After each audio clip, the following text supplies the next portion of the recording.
Со главен тим од 14 експерти и 20 долгорочни наблюдувачи кои ќе бидат распоредени на територијата на целата земја, ОПСЕ ОДИХР од 9 ноември ќе започне својата мисија во пресрет на предвремените парламентарни избори, закажани за 11 декември, соопшти шефицата на мисијата Тана Дезулуета.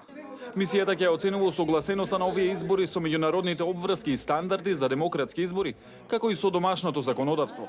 Од ОПСЕ најавија и дека ќе се врши квантитативен и квалитативен мониторинг на медиумите. Our mandate, if I may remind you, Да ве подсетам дека нашиот мандат е оцена на изборите, на текот на кампањата и на самите избори согласно со обврските преземени од членството во ОПСЕ, други меѓународни обврски и стандарди и согласно со националното законодавство. naturally, our observation Исто activity така, природно нашето наблюдување ќе го опфати и медиумското покривање, односно ќе вршиме и квалитативен и квантитативен мониторинг на електронските медиуми, радиото и печатените медиуми. radio.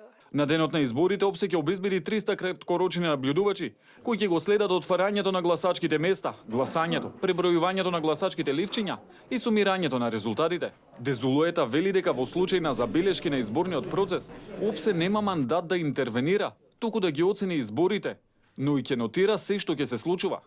Our mandate to validate or invalidate an election. Ние немаме мандат да ги прогласуваме изборите за валидни или невалидни, тоа е обврска на надлежните органи во земјата.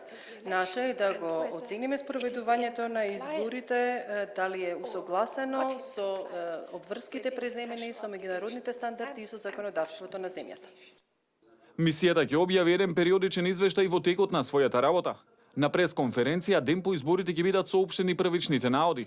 Конечниот извештај ОПСЕ ќе го објави 8 седмици по завршувањето на изборниот процес.